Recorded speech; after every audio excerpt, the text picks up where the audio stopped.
తప్పుడు ప్రచారం చేస్తూ ఉన్న నేపథ్యంలో చంద్రబాబు నాయుడు గారిని ఎవరైనా కూడా ఈ వాస్తవాలన్నీ కూడా చెబుతూ చంద్రబాబు నాయుడు గారిని ఎవరైనా గట్టిగా నిలదీస్తే చంద్రబాబు నాయుడు గారిలో అసహనం వచ్చి ఏ స్థాయిలోకి వెళ్ళిపోయాడు అని అంటే, మొన్న అంబటి రాంబాబు అన్న విషయంలో చూసాం జంగల్ రాజ్ పరిపాలన ఎలా జరిగింది అని.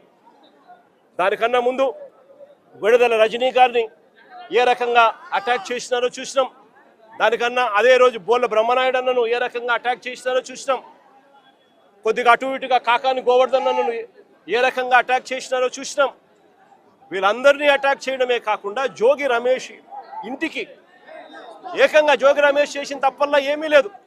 చంద్రబాబు నాయుడు గారిని, ఆయన కొడుకును, వీళ్ళందరినీ కూడా ప్రశ్నిస్తూ మీ చిప్పు రిపేర్ చేసుకోండి అయ్యా, ఇంత అన్యాయమైన పని మీరు చేస్తూ ఉన్నారు, ఇది ధర్మమేనా అని చెప్పి అడిగాడు.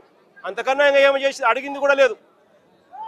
అలాంటిది చంద్రబాబు నాయుడు గారు అసహనం ఏ స్థాయిలోకి వచ్చింది అంటే, ఇప్పుడే జోగి రమేష్ ఇల్లు చూసినాం.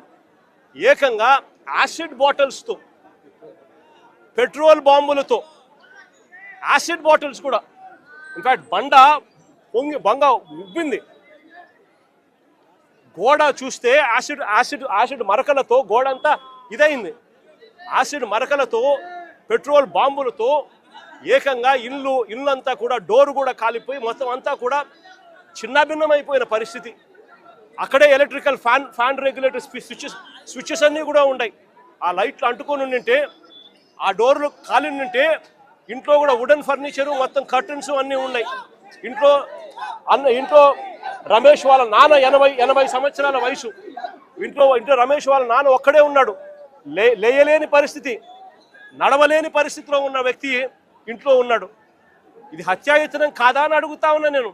ఇది చేయడం ధర్మమేనా అని అడుగుతా ఉన్నా. కేవలం ఒక బీసీ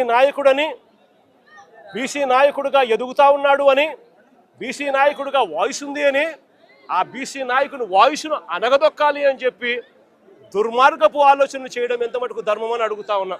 నేను అడుగుతా ఉన్నా, ఇది ఒకసారి గమనించమని అడుగుతా ఉన్నా. జోగి రమేష్ ఇంట్లో దాడికి రమేష్ ఇంటి మీద దాడి జరగక మునుపు, అంటే దాదాపుగా రమేష్ ఇంటి మీద దాడి ఎన్ని గంటలకు జరిగింది? 5ంటికి దాడి జరిగింది.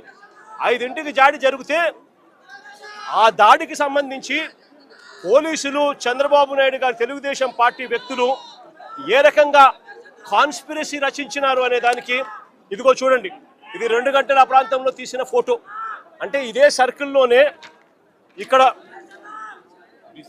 DCP Gundam Ramakrishna, Telugu Desam party leader Bommasani Subbarao, CI Ibrahimpatnam Chandrasekhar, వీళ్ళు ముగ్గురు కూడా ఇక్కడే సర్కిల్ దగ్గర రచిస్తూ ఉన్నారు.